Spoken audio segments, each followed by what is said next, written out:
And now for this week's Smith Business Close-Up, we are on location at the Robert H. Smith School of Business at the University of Maryland in College Park, joined by Rajshree Agarwal, Professor of Strategy and Entrepreneurship, holds the Rudy Limon Chair, and is the Academic Director of the Dingman Center for Entrepreneurship. Thank you so much for being with us. Thank you for inviting me. We want to talk about innovation and something you call intrapreneurship as opposed to entrepreneurship. Yes. What do you mean? So intrapreneurship is really about leveraging the ideas, the creativity, the talent, the drive of your employees to help the organization thrive and grow and renew itself. So by we mean keeping them in-house. Exactly. What are the risks associated with this? Well, actually, let me start with the risks of not being intrapreneurial. What do I mean by that? So if you were to look at company after company, you name a successful company, and it's probably related to employee entrepreneurship.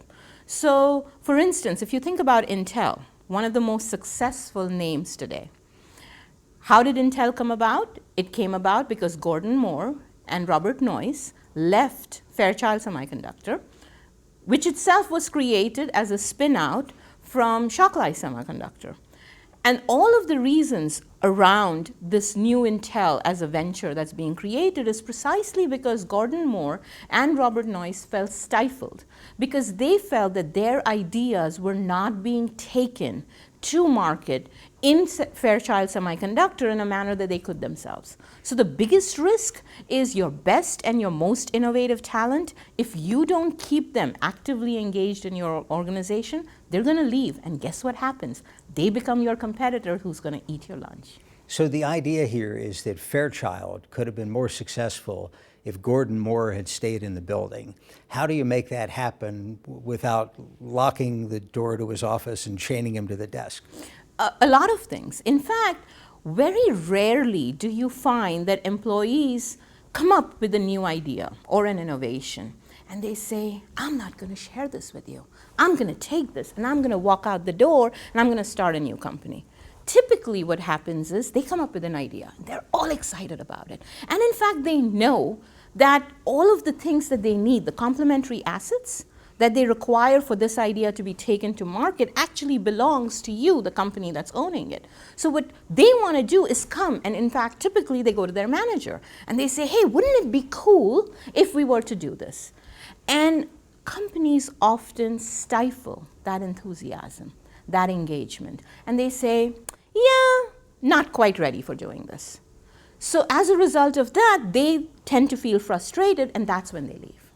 How can companies be less stifling? So there were probably 5 levels of management above Gordon Moore, each of which could say no, and you would need all 5 to say yes. To get something done. Yes. So there are companies, so Google, for instance, if you think about, and again, when we think about entrepreneurial companies, would you call Google entrepreneurial? Still is. Still is. Why do you say it still is? Well, because they have Google Labs and they put a lot of money and if I recall, employee time.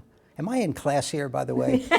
Did I get called on? Well, you're answering your own question, which is exactly what I like. I believe that I've read that employees at Google can set aside a certain amount of time each week to go do something, and they don't have to explain it to anybody. Yes. In fact, not only don't they have to explain it to anybody, their performance is contingent. So their rewards and incentives are based on what did you do in that 15 to 20% time. So Google's actually turned it around.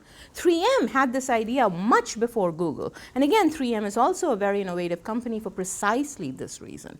What they tend to do is say, okay, we've got all of these projects that we would like you to do, which are important to us. But we know that the next best idea is not necessarily going to come based on what we know. So you go out there and you figure out in your own time. Not only employees themselves, what very good companies do is also very successfully leverage all of the innovation that's happening around them. So they encourage their employees to go talk to the users.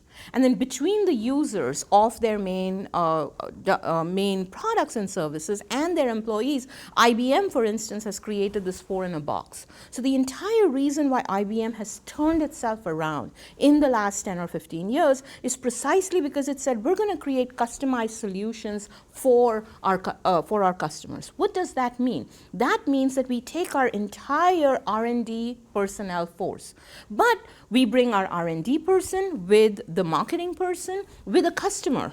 A representative from the customer. We bring in operations, so they have this 4-in-a-box strategy. And then you come up with innovative solutions, but then you also provide them with all of the resources that they'll need to do. I just have a minute, but what's the takeaway for somebody watching who might be a manager at a big company, a small company, or an employee? What should everybody be thinking about? What everybody should be thinking about is the status quo is good, but it's not going to be enough. So what you constantly need to be thinking about is what is it that you're doing that's different, not only in what you do, but also in the people that you're working around with you. And how is it that we can turn around and say no less often? But how can we do it? So it's a question behind the question, if you will. Oh, there are all of these challenges and there are 10 reasons why we can say no. But now take all of these 10 reasons and convert them into 1 or 2 reasons why we should say yes. And let's focus on those. Very good. Professor Rajshree Agarwal, thank you so much for being with us. You're welcome.